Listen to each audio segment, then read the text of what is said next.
بسم اللہ الرحمن الرحیم۔ نظام چینل کے معزز سامعین السلام علیکم۔ میری زندگی کی ایک ایسی کہانی جو آج اس معاشرے میں عام ہوتی جا رہی ہے سنانا چاہتی ہوں۔ ایک ایسی داستان جو روز میری روح کو گھائل کرتی ہے۔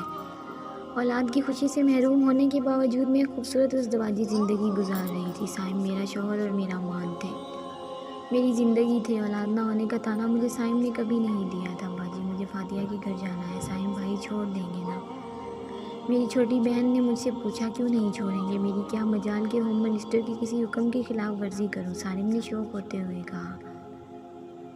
اچھا سعدیہ، واپسی سائم کے ساتھ ہوگی یا پھر آٹو کر کے واپس آ جاؤ گی؟ باجی یہ جیجا جی کس لیے ہیں؟ سعدیہ نے بھی شوخی کے ساتھ کہا۔ سائم نے کہا کہ جیجا جی بہت ضرورت، ڈرائیور، خانسامہ، مالی، باڈی گارڈ، بس یوں سمجھو جیجا جی نہیں ہے، ایک ایسا اینیمیشن کریکٹر ہے جب آپ چاہیں اپنے من پسند کردار میں ڈھال لیں۔ اچھا سائم، سعدیہ کو اپنے ساتھ واپس لے آئیے گا۔ مجھ سے امی نے ایک دو دفعہ کہا بھی تھا کہ سعدیہ کو سائم کے ساتھ مت بھیجا کرو، یہ مناسب نہیں ہے، مگر میں نے امی کو یہ کہہ کر خاموش کروا دیا کہ امی سائم بہت مضبوط کردار کے مالک ہیں اور ہماری سعدیہ بھی ماشاءاللہ سمجھدار ہے۔ سائم سعدیہ کو ایسے چاہتے ہیں جیسے کوئی بھائی اپنی بہن کو چاہتا ہو، بلکہ شاید اتنا اعتماد سگے بھائی پر بھی نہیں کیا جا سکتا جتنا میں سائم پر کرتی ہوں۔ دن یوں ہی گزرتے رہے اور سائم اور سعدیہ کے شوق جملوں کو سن کر میں بھی بہت محفوظ ہوتی تھی اور کبھی کبھی تو ان کے درمیان ریفری کا کردار بھی ادا کرتی۔ پھر جو کچھ ہوا اس کا نہ میں نے کبھی سوچا تھا نہ کبھی میرے وہم و گمان میں تھا۔ اس دن لائٹ نہیں تھی، سائم اپنا موبائل گھر میں چھوڑ کر باہر گئے ہوئے تھے۔ میں نے وقت پاس کرنے کے لیے وہ موبائل اٹھا لیا اور گانے سننے کے لیے آڈیو لگائی۔ تو ایک عجیب سی آڈیو تھی، یہ آواز تو سعدیہ کی تھی، سعدیہ کے الفاظ تھے یہ اب میں بتا نہیں سکتی۔ وہ سائم سے کہہ رہی تھی، سائم اب میں آپ کے سوا کسی سے شادی نہیں کر سکتی، مجھے آپ سے محبت ہو چکی ہے۔ آگے کی گفتگو بتا رہی تھی کہ بات میرے تصور سے کہیں زیادہ آگے جا چکی ہے۔ سعدیہ پریگننٹ ہو چکی تھی۔ واٹس ایپ پر دیکھا تو ساری چیٹ ڈیلیٹ تھی۔ یہ آڈیو شاید موبائل کی گیلری میں ڈیلیٹ کرنا سائم بھول گیا تھا۔ میرے اعتماد کو کیسے ٹھیس پہنچائی سائم جب گھر میں داخل ہوا تو میں نے یہ آڈیو اس کے سامنے رکھ دی۔ سائم نے صاف لفظوں میں مجھ سے کہا تھا، اچھا ہوا تمہیں پتہ چل گیا، میں بھی کوئی مناسب موقع دیکھ کر تمہیں بتانے والا ہی تھا۔ دیکھو میں اور سعدیہ ایک دوسرے کو چاہتے ہیں، ایک دوسرے سے پیار کرتے ہیں، اگر تم اس کی بہن نہ ہوتی تو میں کبھی بھی تم کو طلاق نہیں دیتا۔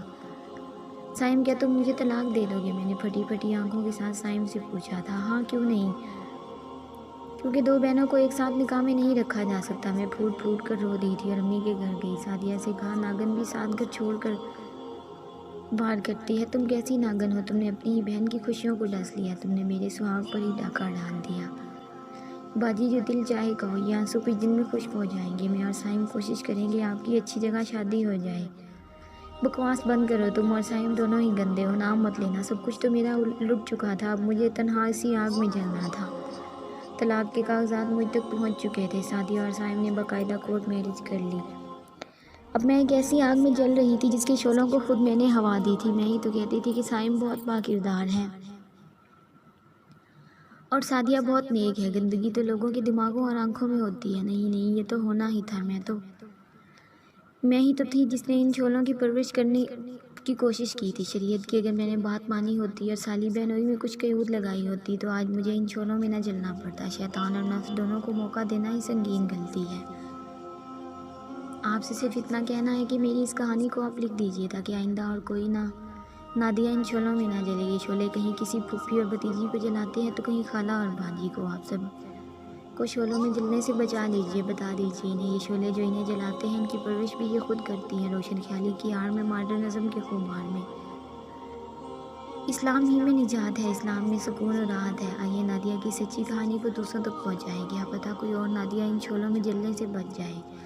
امید ہے دوستو آپ کو میری یہ ویڈیو پسند آئی ہوگی۔ اگر آپ کو یہ ویڈیو پسند آئی تو اسے لائک اور اپنے دوستوں کے ساتھ شیئر لازمی کریں،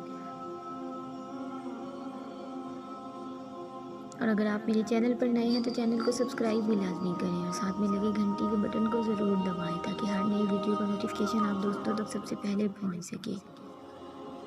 ملتے ہیں ایسی ہی ایک اور موٹیویشنل سٹوری میں، تب تک کے لیے اپنا خیال رکھیں اور دعاؤں میں یاد رکھیں۔ اللہ حافظ۔